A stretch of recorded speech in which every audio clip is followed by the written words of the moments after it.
இந்த Maharashtra government fund allocate பண்ணுவாங்க பார்த்தீங்களா, இந்த ஷீரடி டெம்பிளுக்காகவே அவங்க பெரிய அளவு பணத்தை ஒதுக்கிக்கிட்டே இருப்பாங்க. ஏன்னா மகாராஷ்டிராவோட பெரிய அடையாளமாக அவங்க இந்த ஷீரடி டெம்பிளை பார்க்குறாங்க.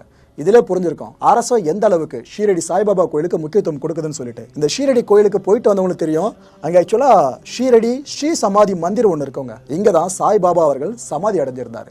ஆக்சுவலாக அவரோட உண்மையான பேர் என்னன்றது இது வரைக்கும் யாருக்கும் தெரியாது. உங்களுக்கு ஒருவேளை சந்தேகத்திற்குரிய பேர் எதனா தெரியும் அப்படின்னா கீழே கமெண்ட் பாக்ஸை கமெண்ட்டாக லீவ் பண்ணுங்க. சாய்பாபாவோட மறைவுக்கு பிற்பாடு பக்தர்கள் எழுப்பின கோயில் தான் அந்த ஷீரடி சாய்பாபா கோயில். இன்றோடு நிலைச்சு நிற்குது பாருங்க. உலகம் முழுக்க பல பக்தர்கள் வந்து போயிட்டு இருக்காங்களே, அப்பேற்பட்ட கோயில். இவரோட புகழ் அப்படின்றது தமிழ்நாடு முழுக்க வியாபிச்சது மட்டும் இல்லாமல் உலகம் முழுக்க வியாபிச்சிருக்கு. நிறைய பேரும் சாய்பாபா அவர்களோட தீவிர பக்தர்களாக மாற ஆரம்பிச்சிருக்காங்க.